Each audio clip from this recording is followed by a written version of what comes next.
Model Citizens TV. Unbelievable. It's time for Monster Model Madness.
There's not many resin heads out there that either don't own or have ever built a Batman figure kit. There are some heavyweight Bat fanatics out there, and you know who you are. And once you've done figuring out who you are and take the time to take a good look around, you will realize that there are many, many, many resin vinyl and styrene versions of the Batman. So many, in fact, that I don't think any one person could actually afford the time, patience, and the money to collect absolutely every kit ever produced. Though, quite a few of us are really trying, and God bless you for it. The contemporary garage kit movement really is the most exciting hobby in the world, and resin heads the world over agree.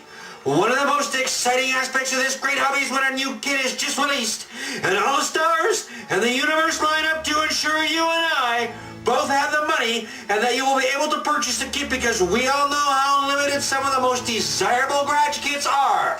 Let's not forget the rules now, shall we? Rule number 1, if you see a kit you really want, do whatever it takes to buy it immediately. Pimp out your kids, sell a family pet to a Cantonese butcher, test pharmaceutical drugs for money in your spare time. And if any of those choices don't appeal to you, my friends, you can always get grandma boxing kangaroos for money. Because one of the saddest parts of this hobby is knowing that you can't get a certain kit anymore. And if you're anything like the rest of us, it always seems that the kits you want most are quite often the most expensive, out of production, and hardest to find. Another great part of this hobby is when you find that rare, expensive, and out of production kit you've always wanted for so long, and you have pretty much given up on, is getting re-released so that everybody can have a chance at owning a piece of history. It's really a win-win situation for absolutely everyone. The garage kit company that reissues the kit makes many, many resin heads very happy, and there's nothing sadder than a resin head down on his luck. The modeler wins because he can cross one more kit off his just got to have list. And last but not least, the very clever individuals who were in the right place at the right time to procure one of the original releases of said kit, because upon the reissue of their kit, the value of the original goes up. What a world! I told you all that to tell you this. Right now we will be taking an up-close and personal look at a couple of the hottest and the coolest kits released this year. I'm talking about Enough, sculpted by Chris Gabrish and originally released by Formation Designs, and now lovingly re-released by the mighty James Whitman at Kit Kong's Monumental. I think James summed it up best himself when he said about the kit: Batman, with clenched fists, is fed up with the crime and carnage constantly inflicted on Gotham City by the never-ending armies of foes he must face to keep his beloved Gothamites safe. A classic kit that you've just got to have no matter what. And if that wasn't enough to pump your nads, James is delivering a 1-2 punch of resident force that would make even the Dark Knight himself flinch. Not only did Kit Kong's model mansion make resin heads the world over jump for joy with the reissue of Enough, he brought the house down when he wish you'd kind of a companion piece to enough with the Huntress. And Bat fanatics the world over could not be happier. The Huntress, friend or foe, quite often it depends on the situation or her mood, but through the ages she can be found fighting besides the likes of Nightwing, Robin, Batgirl, and of course, Batman. Once again, sculpted by the mighty Chris Gabrish, the Huntress is perched atop a building wall scanning the city's evening horizon for those who dare to oppose her. So the point I'm trying to make here is that if you're into Batman and you're into building garage kits, do us all a favor and go to the Kid Kong's Model Mansion website and immediately buy 2 of these kits, and just for some real fun, buy a couple more from James. He's a really great guy, and you will thank me later. Enough talk, let's look at the kits, shall we?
The show you just watched was a Crowdiddley production.